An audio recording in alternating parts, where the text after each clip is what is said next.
Di tengah kerumunan orang yang sedang lahap memakan bakso, Tono ini melihat ada beberapa makhluk aneh yang dilihat di meja pertama. Si Tono melihat seperti ada sosok anak kecil, tapi rambutnya panjang, telinganya panjang. Ya, jadi cuman kelihatan bagian belakangnya saja, sedang duduk di meja tersebut.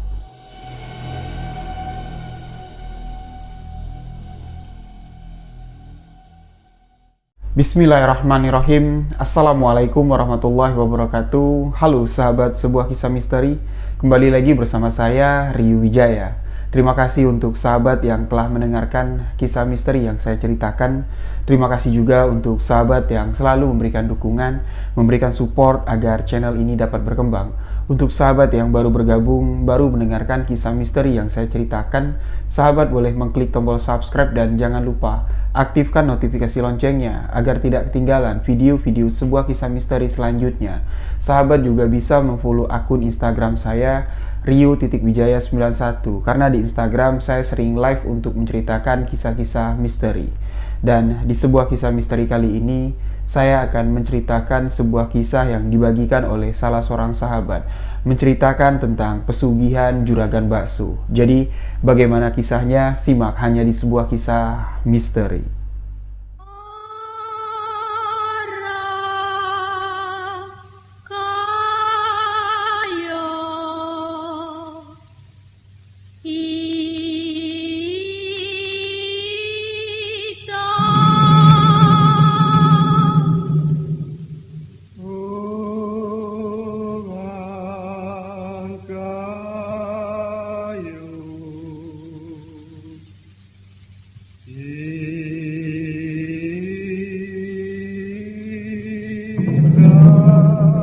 Kisah ini dikirim oleh salah seorang sahabat yang berada di daerah Jawa Tengah, kita sebut saja dengan nama Tono. Beliau ingin menceritakan pengalaman misterinya. Beliau pernah makan di sebuah warung bakso yang menggunakan pesugihan. Di sini Tono ingin menceritakan kejadiannya yang terjadi di tahun 2018 yang lalu. Jadi Tono tidak ingin nama daerah tempat kejadian ini disebutkan karena ini menyangkut dua daerah yang berbeda. Ya, jadi si Tono ini tinggal di daerah perbatasan antara kota A dengan kota B. Ya, kita sebut sajalah seperti itu. Di tengah jalan lintas antara perbatasan antara kota A dengan kota B. Di situ ada sebuah warung bakso yang baru buka, tepat di pinggir jalan. Nah, Tono menceritakan, dia ini memang suka sekali dengan kulineran, apalagi dengan namanya bakso. Pada suatu hari, ketika Tono pulang kerja, dia melintas di jalan lintas dari kota B menuju kota A. Dia melihat, wah, ada warung bakso baru buka, dia bilang. Di sini Tono melihat warung bakso itu sangat ramai sekali. Pengunjungnya hampir penuh memadati warung tersebut. Jadi, pada sore hari itu Tono cuma lewat ya, karena dia mau pulang kerja. Keesokan harinya, Tono pas di jam yang sama ketika dia pulang kerja, lewat lagi di depan toko bakso yang ramai itu. Jadi Tono melihat, makin hari kok makin ramai. Tono yang memang suka makan bakso, dia penasaran ingin mencicipi bakso yang ada di warung tersebut. Kok bisa ramainya sampai segitunya? Jadi di hari ketiga ketika Tono lewat situ, sore hari setelah dia pulang kerja, Tono menyempatkan diri untuk mampir makan di warung bakso yang ramai sekali. Pada hari itu ketika Tono di sana, warung bakso itu penuh sekali dengan pengunjung, bahkan sampai ngantri di luar. Orang-orang yang mau pesan bakso itu sampai ngantri di luar. Tono pun masuk memesan satu porsi bakso yang paling spesial lah yang ada di warung tersebut. Karena Tono bilang di situ ada 3 pilihan, bakso yang biasa, bakso yang pakai isian dalam ya, terus ada bakso spesial yang semuanya dicampur menjadi satu. Jadi Tono penasaran dengan rasa bakso spesial ini, dipesanlah satu porsi bakso spesial. Kurang lebih sekitar 15 menit dia bilang. Dia nunggu, akhirnya Tono dapat meja, duduklah di sebuah meja di pojokan di warung tersebut. Nggak begitu lama pesanan si Tono ya, bakso spesial ini tiba-tiba datang ke meja Tono. Tono melihat di sekitar orang-orang yang ada di sana makan lahap sekali. Jadi Tono juga semakin penasaran ya, ingin mencicipi bakso yang sudah ada di hadapannya. Tapi di sini Tono merasa aneh. Dia melihat orang-orang yang ada di sampingnya tuh makan bakso ini dengan lahap sekali. Tapi ketika Tono mencium aroma bakso yang ada di hadapannya, Tono ini mencium bau amis.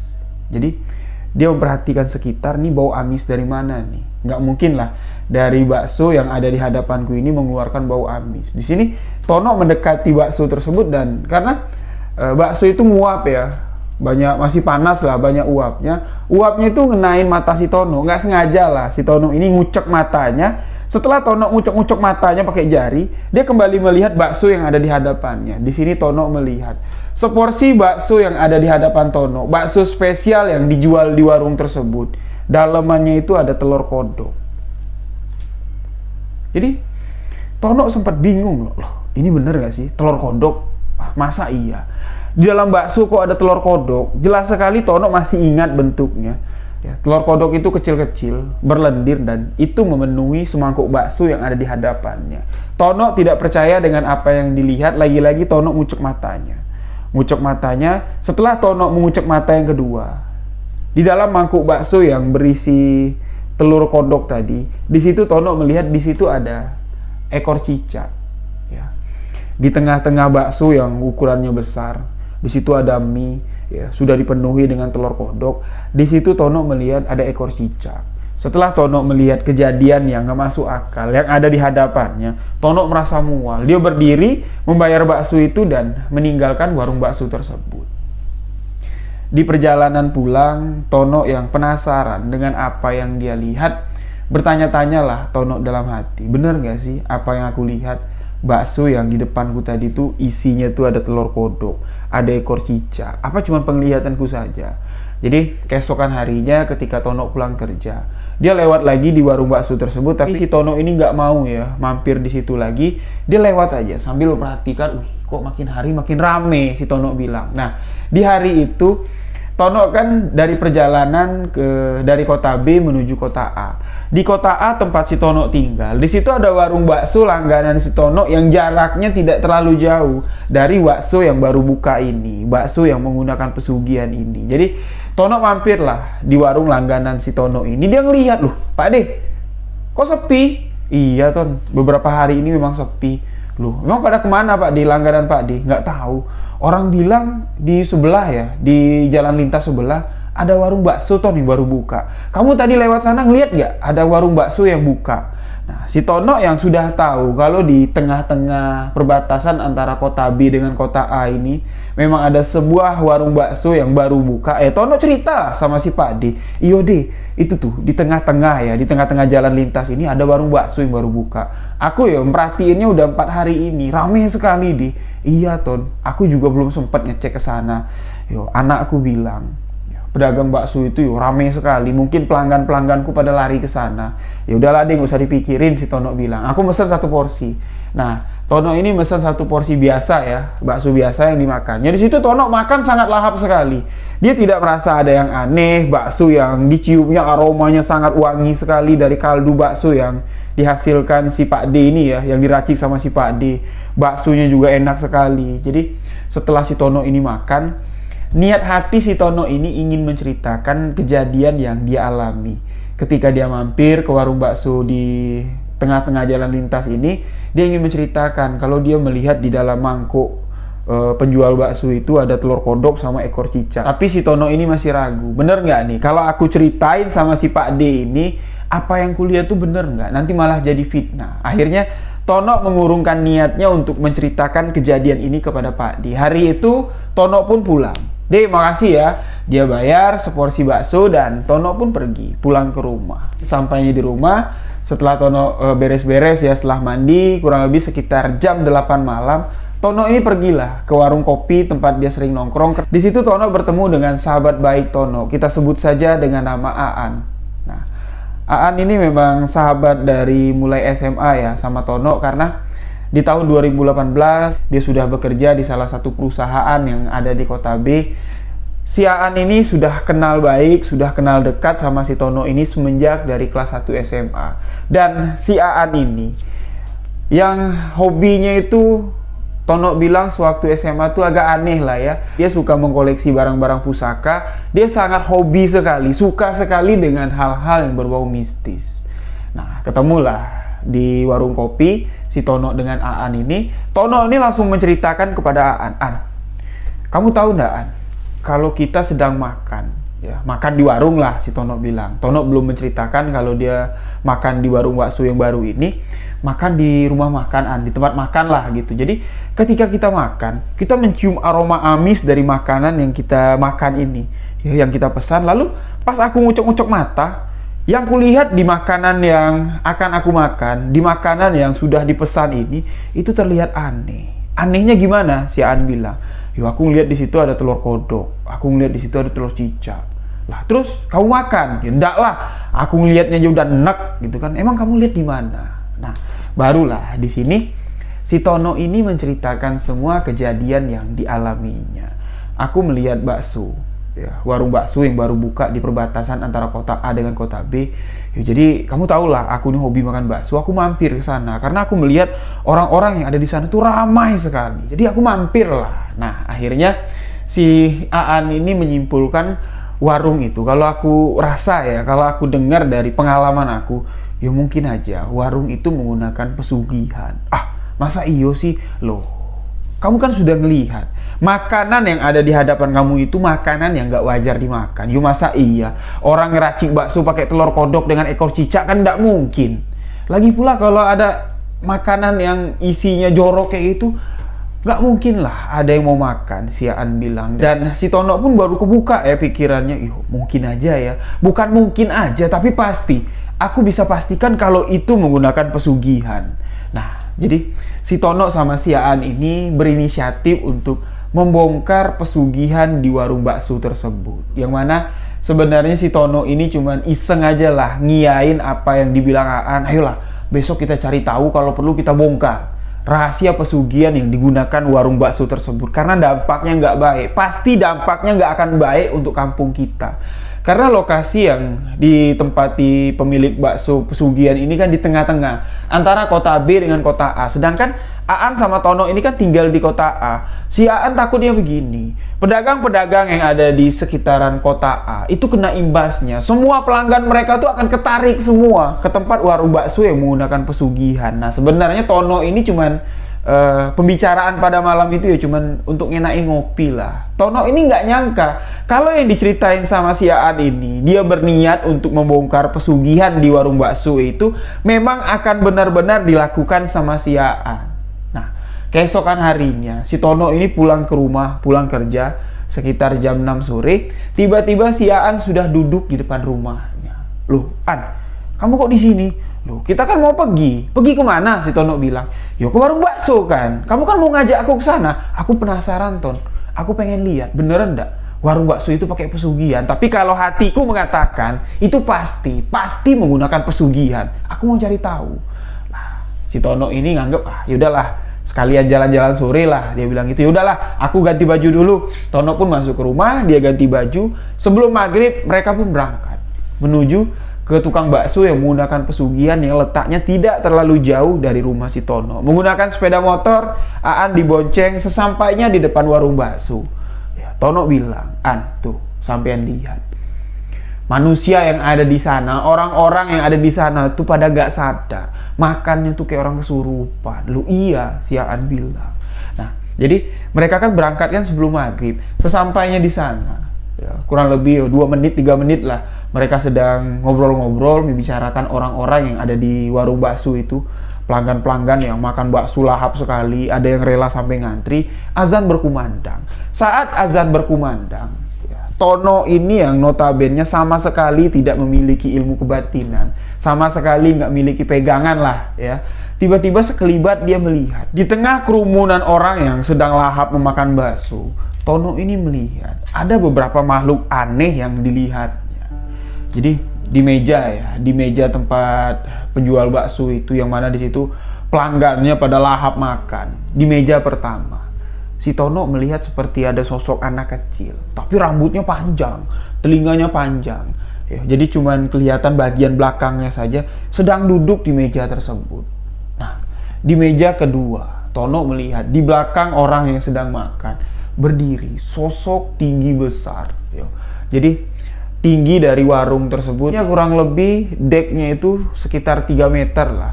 Nah, Tono melihat sosok itu sakingan tingginya cuman terlihat sebatas dada. Tapi yang dilihat sama si Tono di sini, tangan dari sosok yang tinggi besar itu, tangannya tuh hampir menyentuh lantai, semuanya berbulu, dan di belakang gerobak untuk menyajikan bakso. Tono melihat di situ ada sesosok seperti wanita, tapi perutnya besar sekali, wajahnya tuh hancur, rambutnya tuh panjang. Di situ Tono melihat seperti wanita yang berperut besar bermuka hancur itu seperti mengeluarkan air liur. Air liur bahkan sampai di tempat dia berpijak tuh kayak becek. Jadi Tono memperhatikan itu semua ya. Si Aan ini nepuk, "Ton, sampean ngapain?" Astagfirullahaladzim. Jadi yang si Aan ini yang memiliki kemampuan lah, memiliki kebatinan, malah nggak bisa melihat sosok-sosok yang dilihat sama si Tono. Tono bisik, "Sampean lihat dah, di dalam tempat orang sedang makan bakso itu, di dalam warung bakso itu, di situ ada 3 sosok yang sangat mengerikan." Aan bilang, "Aku nggak lihat sama sekali." "Masa kamu nggak ngelihat? Kamu yang memiliki ilmu kebatinan, masa nggak bisa ngelihat?" Jadi Aan yang penasaran dengan sosok-sosok yang dilihat sama si Tono. "Yaudah, kamu tunggu sini." Akhirnya si Aan nyebrang memastikan, bener nggak? Dia bisa merasakan energi-energi negatif yang ada di sana. Ternyata energi negatif yang ada di sana tuh memang bisa diserap, bisa dirasakan sama si Aan, tapi dia tidak bisa melihat penampakan makhluk astral yang ada di sana. Setan-setan pesugihan yang mempengaruhi seluruh orang yang makan di sana tuh nggak bisa dilihat sama Aan. Jadi setelah Aan melihat, dia bilang, "Yuk kita jalan, kita cabut." Aan naik motor, Tono bawa motor, mereka pun meninggalkan lokasi tersebut. Nah, jadi setelah mereka ini melihat kejadian yang aneh ya, merasakan kejadian aneh, si Tono melihat penampakan, si Aan merasakan energi yang sangat luar biasa besar, dia bilang ya, energi hitam lah, energi dari sosok gaib yang ada di sana tuh bikin bulu tengkuknya merinding, bikin seluruh badannya itu merinding, tapi dia nggak bisa melihat, dia tidak bisa membuka mata batinnya untuk melihat sosok tersebut. Mereka pulang, sesampainya di rumah si Tono, mereka kembali berdiskusi tentang pengalaman misteri yang mereka alami barusan. Si Aan bilang, "Ton, loh kok kamu bisa ngelihat? Malahan aku mencoba untuk membuka mata batinku di sana, aku sama sekali tidak bisa melihat." Jadi si Aan ini penasaran dengan kekuatan yang ada sama si Tono. Dicobalah ya, si Aan ini ngajak si Tono, "Yuk kita ikutlah ke rumah Simbah," dia bilang, "ke rumah guruku." Akhirnya si Tono yang penasaran juga dengan apa yang ada di dalam dirinya, pergilah mereka ke rumah si Mbah. Sesampainya di rumah si Mbah, Aan menceritakan semua. "Piye ki Mbah, aku udah mencoba untuk membuka batinku, tapi aku malah nggak bisa melihat sosok-sosok yang dilihat sama koncoku iki, sama si Tono. Malah si Tono yang jelas bisa melihat di sana ada 3 sosok yang menakutkan. Aku samperin Mbah ke dalam orang tempat jualan bakso, aku cuma bisa ngerasakan energinya saja. Bahkan energi itu cuman seliweran begitu aja, aku nggak bisa nangkap energi tersebut, tidak bisa ngebuka mata batinku untuk melihat energi apa yang ada di sana." Si Mbah cuman ketawa cekikikan. "Sampean tuh emosi, sampean tuh kalap." "Kalap gimana Mbah?" Gini Mbah jelasin sama kamu. Tempat yang kalian datangin itu bukan tempat yang sembarangan. Setelah Mbah mendengar cerita dari teman kamu si Tono, mendengar cerita yang kamu sampaikan barusan, Mbah bisa merasakan warung yang kamu datangin itu bukan warung sembarangan. Kalau kamu bilang warung itu menggunakan pesugihan, tepat memang itu warung yang menggunakan pesugihan. Wajar. Kalau kamu ndak bisa melihat sosok yang bisa dilihat sama si Tono, karena batin kamu itu perang, ditekan terus sama energi yang ada di sana.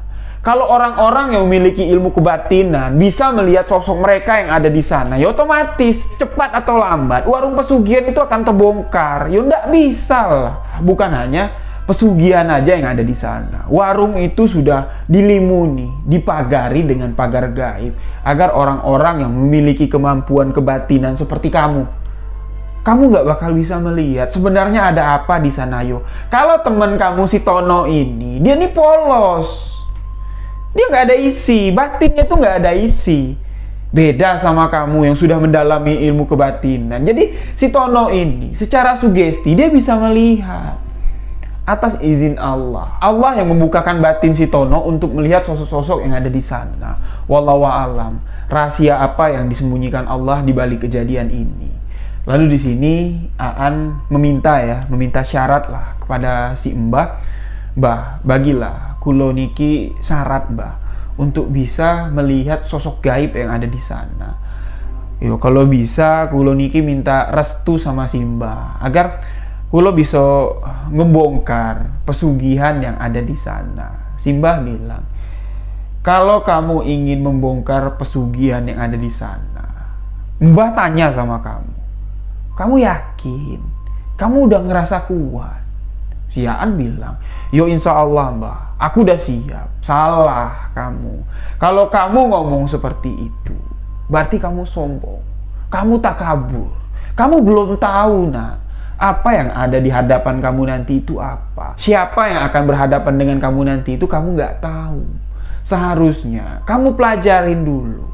Kamu perhatikan dulu di sekitar. Kalau batin kamu mengatakan kamu sanggup, baru kamu lakonin. Tapi kalau kamu sekarang saja sudah ngadu, kamu ngeluh, teman kamu bisa melihat sosok gaib yang ada di sana, kamu nggak bisa melihat sosok gaib yang ada di sana aja, kamu nanya sama Mbah. Gimana nanti kalau ada sesuatu hal yang lebih berat lagi akan kamu hadapi? Si Aan bilang, yo aku bakal ngadu lah sama si Mbah. Mbah pasti kan bakal bantu aku turun tangan. Si Mbah cuma cengengesan ketawa. Mbah bilang, Le, itu urusan orang, Le. Walaupun dia menggunakan pesugihan, walaupun dia menggunakan apapun lah untuk usahanya, selagi dia tidak mengganggu Mbah, selagi dia tidak mengusik Mbah, kamu tahulah gimana Mbah. Mbah tidak akan mengganggu. Nah, si Tono mengatakan seperti ini ya. Mbah atau gurunya dari si Aan ini memang dilihat secara mata zohir oleh si Tono ini memang orangnya tuh kalem. Tapi Tono bilang nggak tahu lah apa yang diamalkan sama si Mbah. Dia nggak mau, sama sekali nggak mau ngebantu si Aan untuk membongkar pesugihan yang ada di warung bakso tersebut. Dia cuma berpesan, Le, hati-hati. Dia juga berpesan sama si Tono, kalau kamu sudah tahu, lebih baik kamu menghindar. Yo, kalau Allah mengizinkan nanti, suatu hari nanti, semua kejahatan, semua kebatilan akan terbongkar sendiri. Sepandai-pandainya kita menyimpan bangkai, suatu saat akan tercium juga. Yang namanya bangkai itu bau. Semua orang nanti akan mencium sendiri. Itulah pesan yang diberikan sama si Mbah. Lalu setelah dari rumah si Mbah, Tono dapat pesan ya, dapat ujengan. Si Aan yang masih belum terima karena gurunya sosok Mbah yang dibangga-banggain sama si Aan ini kok ya ndak mau bantu. Yo, sedangkan si Aan ini tengah semangat sekali loh, menggebu-gebu lah perasaannya itu untuk ngebongkar warung pesugihan yang ada di sana. Juragan bakso yang menggunakan pesugihan itu pengen dibongkar, pengen dibikin malu sama si Aan. Lalu karena hari itu si Tono ini belum sempat makan dia ya, jadi mereka pun mampirlah ke warung bakso si Pak D langganan si Tono yang ada di kota A. Sesampainya di sana, Pak D itu sedang duduk lah melamun di dekat gerobak baksonya. Melihat si Tono sama si Aan datang, Pak D pun masih duduk ya. Si Tono nyamperin, "Assalamualaikum Pak D." "Waalaikumsalam," kata si Pak D. "Oh, Pak D kok ngelamun-ngelamun baik?" Dia bilang, "Kan nggak baik Pak D, nanti kesambet." Si Aan pun nyambung seperti itu ya. Pak D cuma tersenyum. Yaudahlah, pesen 2 Pak D yang biasa. Pak D pun bikin bakso. Setelah baksonya jadi, Pak D nganter ke meja si Aan sama si Tono. Pak D ikut nimbrung duduk. Aduh, susah sekali lah sekarang. Susah kenapa Pak D? Aan bilang, yo hari ini yo cuma dapat 4 mangkok. 6 mangkok lah, masuk kalian datang berdua ini. Ah serius Pak D, si Aan bilang. Yo untuk apa saya bohong? Kalau kamu mau lihatlah tuh di gentong, baksoku masih penuh. Jadi si Tono bilang, yo sabar Pak D sabar. Mudah-mudahan nanti ada rezeki dari Gusti Allah. Yo amin, kata si Pak D bilang. Si Tono pun langsung nyambung. Yo, warung bakso yang ada di perbatasan Pak D, semakin hari semakin ramai. Yo saya sama si Aan maghrib tadi coba-coba main ke sana Pak D. Tapi sesampainya di sana, kami nggak tahu lah ya kejadian ini bener apa enggak. Si Tono bilang, saya melihat ada sosok yang mengerikan sekali. Sosok apa? Kata si Pak D. Pak D jadi semangat ya mendengar cerita dari bakso pesugihan yang ada di perbatasan. Si Tono pun menceritakan semua apa yang dialaminya. Pak D pun di sini seperti emosi. Pak D bilang, laknat Pak D bilang, kurang ajar. Kalau mau saingan yo secara sehat aja. Aku loh ya, udah 15 tahun jualan bakso di sini. Jangankan pakai pesugihan, Pak D bilang. Pakai penglaris saja ndak, lillahi ta'ala, Pak D bilang. Yo kalau Gusti Allah sudah memberikan rezeki hari itu segini yo, aku ndak maksain, Pak D bilang. Yo aku ikhlas walaupun sekarang warung baksoku sepi yo, biarinlah, mungkin rezeki lain ada. Tapi kalau pelanggan-pelangganku ditarik sama setan pesugihan yo aku ndak terima. Nah, jadi di sini ternyata Pak D setelah tahu cerita ini, si Pak D ini diam-diam sekongkol sama si Aan untuk sama-sama membongkar warung pesugihan yang ada di sana. Jadi setelah mereka makan, ya Aan nggak ngomong apa-apa ya. Pada malam itu Tono bilang dia cuma makan, ngedengerin, manggut-manggut, iyakan saja apa yang diceritakan sama si Tono. Mereka pun pulang. Tanpa sepengetahuan Tono, Pak D pemilik bakso di kota A bersekongkol dengan Aan untuk sama-sama membongkar warung pesugihan tersebut. Nah, di sini Tono kan nggak tahu, sama sekali nggak tahu dia apa yang dilakukan Pak D, apa yang dilakukan sama si Aan. Singkat cerita, warung Pak D pun kembali ramai. Pelanggan-pelanggannya kembali lagi ke sana. Ketika Tono pulang kerja, dia melewati warung bakso yang ada di perbatasan antara kota A dengan kota B. Dia melihat loh, kok tumben hari ini kok yo sepi. Ya cuman ada 1-2 motor. Dia pun terus melewati. Nah, ketika lewat di tempat si Pak D bakso yang ada di kota A, Tono kaget, oh Pak D rame lagi. Alhamdulillah dalam hati si Tono. Tono niatnya ya pada malam itu, yowes aku pulang ke rumah dulu, ganti baju, mandi. Selepas maghrib aku mampir ya mau makan bakso di tempat si Pak D. Karena si Tono ini merasa senang ya, karena bakso langganan dia, bakso Pak D yang tadinya sepi itu udah rame lagi. Tapi di sini ketika Tono sampai di warung Pak D setelah maghrib, Tono malah nggak dapet porsi bakso. Pak D bilang, alhamdulillah Ton habis. Yo alhamdulillah Pak D kalau habis, yo wes nggak apa-apa, aku pulang yo. Si Tono bilang sama Pak D, yo wes hati-hati. Tono pun langsung putar pala pulang ke rumah. Kejadian ini terus berlangsung ya, 1 hari, 2 hari, 3 hari, 4 hari. Tono bilang sampai 1 minggu. Warung bakso pesugihan itu sepi sesepi-sepinya. Warung Pak D ini semakin ramai. Ramainya warung Pak D ini membuat si Tono ini curiga. Loh kok pelanggan Pak D ini, yo aku tahu betul. Karena si Tono ini sudah makan di warung Pak D itu yo dari kecil. Pelanggan Pak D ini biasanya nggak serame ini. Tono ini berdetak lah hatinya. Berdetak hatinya karena si Pak D ini takutnya terpancing cerita dari si Tono karena warung bakso yang ada di perbatasan kota A dengan kota B itu menggunakan pesugihan. Tononya takut begini, dia bilang. Takutnya Pak D ini diam-diam menggunakan pesugihan yang serupa untuk menarik pelanggan. Jadi Tono nih gelisah lah dia, astagfirullahaladzim. Jangan-jangan gara-gara omonganku Pak D ini malah sesat, dia bilang. Malah pakai pesugihan. Singkat cerita, Tono pun pas hari libur, dia bilang hari Minggu, sekitar jam 4 sore dia main ke warung bakso Pak D. Main ke warung bakso Pak D, mesen lah 1 porsi bakso, yang mana di sore hari itu di jam 4 sore warung Pak D itu sedang ramai-ramainya. Karena Tono ini pelanggan ya, pelanggan setia lah. Melihat Tono datang, Tono pun diduluin, pesanannya diduluin, Tono makan. Selepas Tono makan, sebenarnya si Tono ini ingin ngajak si Pak D ini cerita-cerita, tapi Pak D ini sibuk sekali melanggani pelanggannya yang ramai. Akhirnya Tono pun mengurungkan niatnya. Dia cuma duduk di teras ya, di pelataran warung Pak D. Di situ ada kursi-kursi yang disusun. Dia cuma duduk di situ sambil rokokan, sambil memperhatikan warung Pak D. Dia berpikir seperti ini, mana tahu ya, aku bisa melihat kalau di warung Pak D ini ada juga sosok penampakan yang aku lihat seperti di warung bakso yang menggunakan pesugihan. Tapi sampai dari jam 4 ya sampai maghrib, selepas maghrib pun di sini Tono sama sekali nggak melihat penampakan yang aneh. Nah, Tono pun lega, alhamdulillah, dia bilang. Ternyata Pak D ini sama sekali tidak menggunakan hal yang aneh. Berarti ini memang rezeki yang diberikan Gusti Allah kepada Pak D. Berkat Pak D sabar, selama ini warung baksonya tiba-tiba sepi, pelanggannya ditarik sama warung bakso yang menggunakan pesugihan. Tono pun pikirannya tenang. Ya, Pikirannya tenang. Lalu pada suatu hari Tono lewat di warung bakso yang menggunakan pesugihan. Tono melihat karyawan yang ada di sana tuh sedang beres-beres. Warung bakso itu sepi sekali dan akhirnya warung bakso itu memutuskan untuk pindah tempat.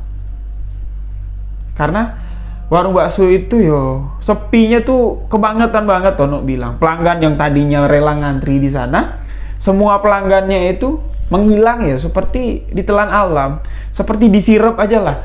Kemarin masih rame, tiba-tiba hari itu plek gitu, semua pelanggannya hilang. Lalu di sini setelah warung pesugihan itu tutup, warung bakso yang menggunakan pesugihan itu tutup 3 hari. Dari 3 hari setelah warung pesugihan itu tutup, Tono dapat kabar kalau Aan, sahabat baik dari Tono, meninggal dunia. Meninggal dunia karena kecelakaan. Menurut keluarga duka, ketika si Tono ini melayat ke rumah almarhum Aan, bilangnya tuh mau ke warung. Jadi di jalan, nggak tahu kenapa, tiba-tiba nabrak mobil. Nah, menurut saksi mata yang ada di lokasi kejadian, Aan ini seperti meleng, dia bilang. Dia bawa motor ngebut, nggak melihat mobil di depannya itu sudah berhenti. Jadi tiba-tiba ditabrak, dihantam sama si Aan, tek. Aan pun meninggal dunia di lokasi kejadian. Malam itu kejadiannya malam, Tono pun langsung datang ke rumah duka melihat jenazah almarhum temannya dalam kondisi sangat memprihatinkan sekali. Bagian kepalanya ini pecah. Darah tuh masih banyak lah karena belum dibersihkan, belum dimandikan jenazahnya, darah itu masih banyak. Di sini Tono ngebantu untuk bersihin bekas lukanya menggunakan kapas. Ketika dia membersihkan bekas luka almarhum temannya si Aan ini, batinnya itu bertanya-tanya, An, sebenarnya apa yang sampean lakuin? Karena dengan kejadian warung pesugihan bakso ini tutup, sebenarnya si Tono ini sudah memiliki feeling, jangan-jangan ini kerjaan sampean, tapi sampean gak ngasih tahu aku. Itulah, kamu istirahat dengan tenang. Setelah dibersihkan sama sahabatnya Tono, keluarga duka pun berkumpul. Keesokan harinya jenazah si Aan pun dimakamkan. Ketika jenazah dibawa ke pemakaman, Pak D, pemilik warung bakso yang ada di kota A pun ikut mengantar jenazah Aan. Tapi Tono bilang di perjalanan ketika menuju ke pemakaman, Tono sama Pak D ini sama sekali nggak ngomong sama sekali nggak ngobrol. Akhirnya mereka sampai di pemakaman. Acara pemakaman pun selesai. Jenazah si Aan sudah dikebumikan. Mereka pun pulang ke rumah masing-masing. Sesampainya di rumah, si Tono ini kan masih penasaran. Ya Allah ya Robbi, sebenarnya apa yang terjadi kok kayak kebetulan sekali ketika warung bakso pesugihan itu tutup. Gak lama kemudian, 3 hari berselang, sahabatku meninggal dunia dengan cara yang mengenaskan sekali. Dengan tanda tanya yang besar di pikiran si Tono, Tono pun memberanikan diri datang ke rumah si Mbah yang gurunya si almarhum Aan, yang mana kan Tono kan pernah diajak ke sana. Sesampainya di rumah si Mbah, Tono menceritakan semua. Mbah, si Aan udah mulih, Mbah. Si Aan udah ninggal. Iyo, aku udah tahu nak, aku juga dapat kabar. Cuman aku ndak enak bae lah. Ndak enak bae mau melayat ke sana, nanti takutnya ketika aku bertemu dengan kedua orang tuanya, pikiran mereka tuh malah nggak karuan. Karena ayah dari si Aan itu temanku juga. Tapi ada satu permasalahan yang membuat kami ini clash, dia bilang. Jadi kalau aku datang ketika jenazah masih di rumah duka atau dibawa ke pemakaman, nanti takutnya pemikiran dari keluarganya si almarhum ini pemikirannya bercabang-cabang. Yaudah aku putusin, aku bantu doa dari jauh saja. Nah di sini Tono bertanya kepada si Mbah, maaf Mbah, kalau lancang aku mau nanya. Aku penasaran loh Mbah, dengan kejadian yang berturut-turut terjadi, berentet-rentet terjadi. Si Tono bilang, kejadian apa Le? Pertama gini Mbah, selepas dari sini ketika saya sama almarhum datang ke sini kan, almarhum kan ngotot. Dia ingin membuktikan pesugihan yang ada di warung bakso itu, pengen dibuktikannya. Mbah kan sudah ngelarang. Mbah bilang jangan nak, kamu ndak tahu apa yang kamu hadapin. Iyo benar. Nah setelah kami dari sini, Kami kan lapar, kami mampirlah ke warung bakso tempat langgananku yang di dekat rumahku Mbah, di dekat rumahnya almarhum juga. Makan di sana memang setelah warung bakso pesugihan itu buka, warung bakso langganan saya tuh sepi sesepi-sepinya. Semenjak saya langganan dari kecil sampai saya dewasa, sampai sebelum warung bakso pesugihan itu buka, warung bakso langganan saya tuh nggak pernah sepi biasanya Mbah. Pasti aja, ada aja lah pelanggannya. Tapi karena warung bakso pesugihan itu buka, Pak D itu ngeluh, dia bilang sama sekali nggak ada yang beli. Nah, saya ceritain lah. Saya keceplosan ngomong kalau warung bakso yang ada di perbatasan kota A dengan kota B, ketika saya maghrib ada di sana, saya melihat sosok-sosok aneh. Nah, saya ceritain semua. Terlihat di situ dari tatapan mata Pak D, pemilik bakso yang ada di kota A tuh, tatapan matanya tuh marah. Tatapan matanya tuh seperti punya dendam. Dan saya melihat di sini Aan sama sekali dia nggak ikut saya ngomong, sama sekali nggak nyeletuk lah ya. Yang mana kan biasanya Aan ini kalau kita ngomongin masalah gaib, dia tuh nggak mau kalah, dia nggak mau ketinggalan. Tapi pada hari itu dia cuek. Ya, dia makan, sama sekali nggak ikut campur omongan itu, cuman iya aja, cuman manggut-manggut aja. Saya takutnya gini Mbah, kematian Aan ini ada sangkut pautnya dengan warung bakso pesugihan yang tutup dan warung bakso Pak D yang ada di kota A menjadi ramai kembali. Menjadi ramai, lebih ramai dari biasanya. Si Mbah bilang, Mbah belum bisa menjawab. Kalau kamu mau jawabannya, tunggu sebentar. Ya, Tono bilang, Mbah yang umurnya hampir 70 tahun ini, dia duduk bersila. Di hadapan si Mbah itu ditaruh seperti ada guci ya. Di situ dibakar gaharu. Nah, si Mbah ini seperti bermeditasi lah. Matanya merem, mulutnya komat kamit, kurang lebih setengah jam lah. Si Tono memperhatikan apa yang dilakukan sama si Mbah. Mbah ini sama sekali nggak gerak. Dia tetap merem, duduk begini. Mbah pun buka mata. Mbah langsung meneteskan air mata. Terlihat ya, dari raut wajah Mbah yang tadinya fokus, bermeditasi. Setelah dia membuka mata, air matanya tuh keluar, raut wajahnya tuh langsung berubah sedih. Astagfirullahaladzim, astagfirullahaladzim. Si Mbah ini ngucap, ya, si Mbah menceritakan kepada si Tono, Le, apa yang kamu ceritakan, apa yang kamu rasakan, Mbah juga merasakan. Ini ada sangkut pautnya, ini ada hubungannya. Loh, maksud Mbah gimana? Si Mbah menceritakan. Jadi yang dilakukan sama si Mbah tadi mencoba untuk mengolah batinnya, ya, meminta kepada Gusti Allah, meminta petunjuk atas apa yang terjadi. Jadi si Mbah ini seperti diberi flashback kejadian-kejadian yang dilakukan sama si Aan. Mbah mulai menceritakan. Jadi begini, menurut pandangan yang Mbah lihat, setelah kalian dari warung bakso di kota A ya, warung bakso Pak di langganan kamu, setelah kamu antar pulang si Aan, keesokan harinya Aan ini kembali lagi ke warung bakso tersebut merencanakan sesuatu. Aan mengajak Pak D, pemilik warung bakso yang ada di kota A ini, menemui salah satu dukun santet. Dukun santet itulah yang ngerjain warung pesugihan itu bisa jadi tutup. Si Aan ini disuruh sama dukun itu mencuri tanah kuburan. Tengah malam, tanah kuburan itulah dilempar ke warung bakso yang muna pesugihan. Jadi energi negatif yang ada di sana bercampur dengan energi negatif dari tanah kuburan tersebut.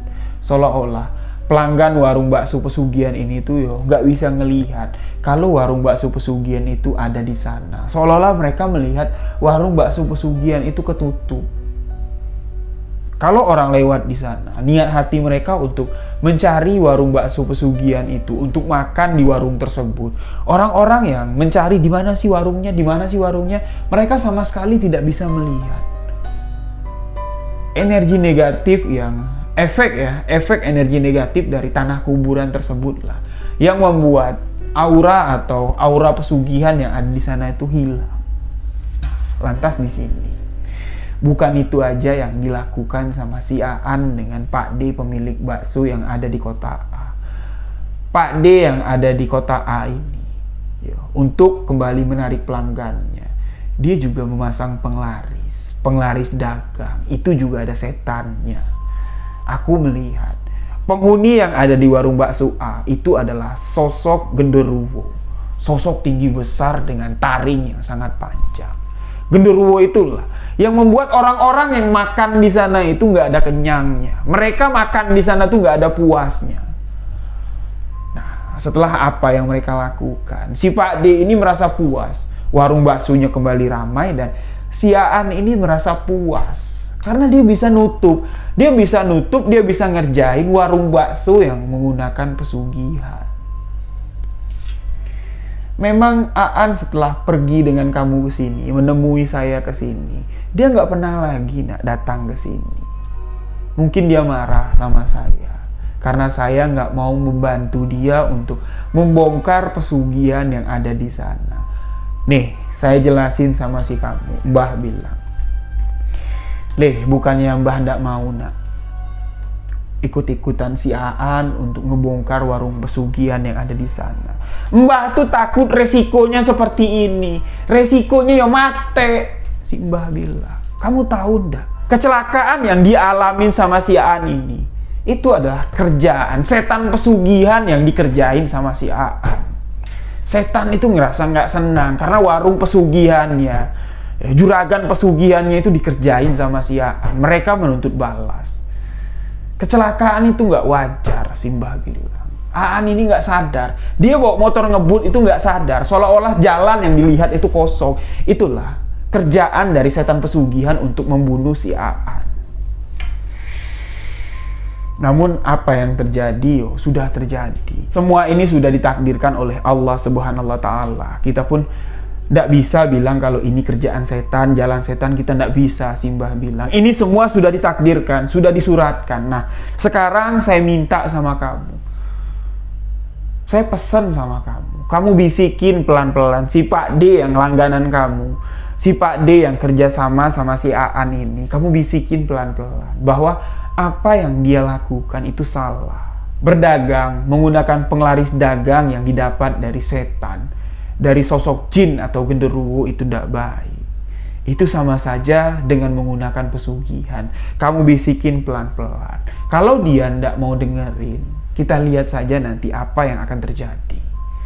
Jadi si Tono ini mendapat amanah untuk mengingatkan si Pak D yang berjualan di kota A ya, berjualan bakso di kota A untuk sesegera mungkin melepaskan penglaris dagang yang digunakannya, penglaris dagang genderuwo yang digunakannya. Jadi sempat juga ya Anton menceritakan di sini, dia tuh ragu, takutnya gini, Mbah, kalau si Pak D marah gimana, Mbah? Kalau setan genderuwonya itu marah gimana, Mbah? Insya Allah, nah, kamu yakin atas perlindungan Allah, atas kebesaran dari Allah Subhanahu wa Ta'ala. Kamu jangan ragu. Kamu bisikin pelan-pelan. Jadi Tono pun datang ya ke warung bakso yang sedang rame-ramenya. Dia pesan bakso tapi nggak dimakan sama dia. Sengaja dia bilang biar Pak D ini sadar kalau Tono ini merasa aneh. Bakso yang disajikan Pak D itu merasa aneh. Jadi dia datang ke sana, pelanggan ramai makan bakso di sana. Baksonya itu sampai dingin, sama sekali nggak dimakan. Dia sibuk ngerokok aja sambil memperhatikan si Pak D ini. Sampai pada akhirnya ketika pelanggan sudah sepi, Pak D pun nyamperin si Tono. Dia bilang, Ton, tumben sampean kok nggak dimakan baksonya? Ya memang sengaja Pak D. Saya mau nunggu Pak D dulu makan baksonya di sini. Loh, kenapa? Yo, biar enak aja makannya. Ada juragannya di sini. Yo, saya makan baksonya di depan Pak D. Yo, wis makanlah. Kalau enggak, tak ganti yang baru ya, yang anget. Nggak usah Pak D, yang ini aja. Di sini Tono bilang, per-peran ya, belak-belakan si Tono bilang sama si Pak D, bukannya aku nggak mau makan bakso yang kamu sajikan. Bakso yang kamu sajikan sekarang dengan yang dulu beda. Wajah Pak D sudah mulai berubah. Pak D ingat nggak? Aku pernah cerita. Dulu di perbatasan antara kota A dengan kota B, ada warung bakso yang baru buka. Ramai sekali. Aku penasaran makan di sana, tapi nggak sengaja aku ngucek mata. Bakso yang ada di hadapanku, ya seporsi bakso spesial yang ada di hadapanku, itu isinya telur kodok dengan ekor cicak. Nah, ini aku mau ngucek-ngucek mata nih Pak D. Mumpung Pak D ada di sini, aku mau lihat bakso Pak D ini di dalamnya ada apa. Jangan-jangan juga ada telur kodok dengan buntut cicak. Pak D sempat marah. Sampean ngomong apaan? Kamu tahu nggak? Belasan tahun aku sudah jualan di sini. Aku nggak pernah macam-macam. Ya itu kan dulu Pak D. Aku bukannya nggak tahu apa yang Pak D lakukan dengan almarhum Aan. Nah, barulah di sini Pak D ini nunduk. Ya. Pak D nunduk dan nantilah yo. Setelah warung tutup lah, kita cerita-cerita. Ya wis, kalau kamu ndak mau makan, yo tak ambil. Diambil, mangkuknya diambil sama Pak D. Setelah warung itu tutup, setelah dagangan bakso hari itu tutup, barulah di sini Pak D bercerita dengan Tono. Tono langsung bilang sama Pak D, D, kecelakaan yang dialami sama almarhum sahabatku, koncoku, itu hal yang gak wajar, D. Semua itu disebabkan oleh apa yang telah dilakukan sama si Aan.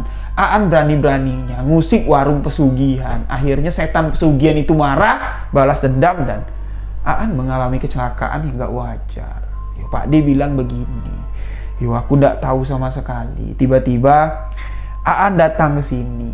Yo seolah-olah dia tuh ngompor-ngomporin aku, manas-manasin aku untuk ikut-ikutan nyerang bakso yang ada di sana. Akhirnya yo kami datang lah ke rumah salah satu dukun yang dikenal sama si Aan. Yo kami kerjain lah apa yang disuruh sama si dukun tersebut. Yo sekarang begini, kalau Pak D sudah ngaku seperti itu, yo saya minta baik-baik sama Pak D. Penglaris yang diberi sama si dukun itu yo Pak D buang, Pak D lepas lah. Nggak ada gunanya deh pakai-pakaian kayak gitu. Aku tahu bakso yang Pak D jual nggak pakai gitu-gituan aja udah enak, udah ramai. Jangan terlalu serakah. Di sini akhirnya si Pak D ini pun nurut ya, nurut apa yang dikatakan si Tono, karena di depan mata Pak D sendiri telah terjadi sesuatu kejadian yang tidak masuk akal, yaitu kecelakaan yang dialami oleh almarhum Aan. Tono pun sempat menakut-nakutin Pak D. Aku yo bukannya mau ngomong sembarangan yo deh. Takutnya begini, apa yang dialami sama si Aan nanti dialami juga sama Pak D. Kalau ndak sama Pak D, sama anak Pak D. Kalau ndak sama anak Pak D, sama istri Pak D. Yo aku takutnya begitu. Yo, sengaja Tono bilang, aku takut-takutin seperti itu biar Pak D ini sadar. Akhirnya Pak D pun melepas semua apa yang dipakainya. Penglaris yang digunakan Pak D itu dilepas, dan yang membantu melepas semua itu adalah Mbah. Si Mbah, guru dari almarhum Aan. Dan situasi yang ada di tempat Pak D pun kembali normal seperti biasa. Pelanggan-pelanggannya datang seperti biasa, namun sudah tidak ramai kayak Pak D menggunakan penglaris dari sosok genderuwo tersebut. Nah, jadi Tono menceritakan kejadian ini terjadi di tahun 2018 yang lalu, yang mana ini dialami oleh Tono. Nah, demikianlah sebuah kisah misteri dari sahabat kita. Semoga kisah misteri pesugihan juragan bakso ya yang saya ceritakan kali ini sedikit bisa kita ambil hikmah pelajaran untuk kehidupan kita ke depan, bahwa sesungguhnya apapun yang kita buat, yang kita lakonin ya, yang tidak sesuai lah dengan syariat yang telah Allah tentukan, itu adalah sesuatu yang tidak baik. Jadi semoga sahabat-sahabat yang mendengarkan kisah ini untuk mencari, menggunakan pesugihan jenis apapun, karena tidak ada satupun pesugihan yang benar. Semuanya, semua yang berjanji, memiliki perjanjian dengan makhluk gaib, itu pasti memiliki suatu resiko. Demikian sebuah kisah misteri kali ini. Saya Riwijaya mengucapkan wabillahi taufiq wal hidayah. Wassalamualaikum warahmatullahi wabarakatuh. Lebih baik menceritakan sebuah kisah misteri daripada menyembunyikan fakta di balik sebuah realita.